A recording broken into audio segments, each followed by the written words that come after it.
Avec l'équipe Direct Racing, on a fait un top de l'équipe strasbourgeoise. Tout de suite, place au numéro 3. Effectivement, Dimitri Liénard, numéro 3 de ce top du Racing Club de Strasbourg après la victoire 4-1. Le Strasbourgeois a été énorme sur son côté. Il a encore une fois pallié en l'absence de Lionel Carroll à la perfection.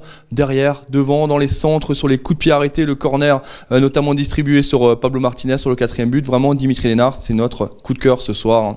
Pour notre deuxième coup de cœur de la soirée, on va parler de Kenny Lala qui signait son retour sous le maillot du Racing Club de Strasbourg, auteur d'une passe décisive, encore une fois, sur le premier but, sur l'égalisation d'Adrien Thomasson. Il a été virevoltant dans son couloir droit, comme l'a été Dimitri Liénard dans le couloir gauche. Le jeu a énormément penché du côté de l'ancien Lensois. Il a apporté dans le jeu, dans les débordements, et surtout on a vu un Kenny Lala très bon sur le repli défensif sur cette victoire face à Rennes. Voilà, on ne peut pas ne pas le mettre dans notre top 3 sur ce match.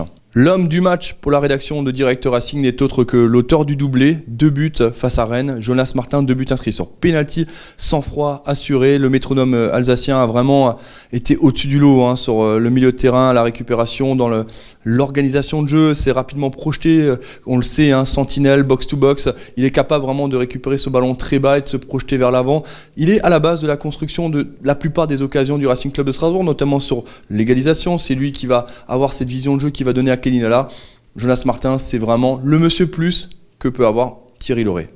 Et on ne peut pas le mettre dans le top strasbourgeois parce qu'il n'était pas sur la pelouse, mais mention spéciale au coach du Racing Club de Strasbourg, Thierry Lauré, qui une fois de plus, en l'absence de joueurs cadres, on pense notamment à Stéphane Mitrovic, a su composer et faire une équipe qui a su surprendre. On s'attendait peut-être à avoir 2 attaquants avec Dacosta, l'association Dacosta-Motiba, et finalement on a vu une titularisation de Benjamin Cornier qui est décriée par une partie des supporters.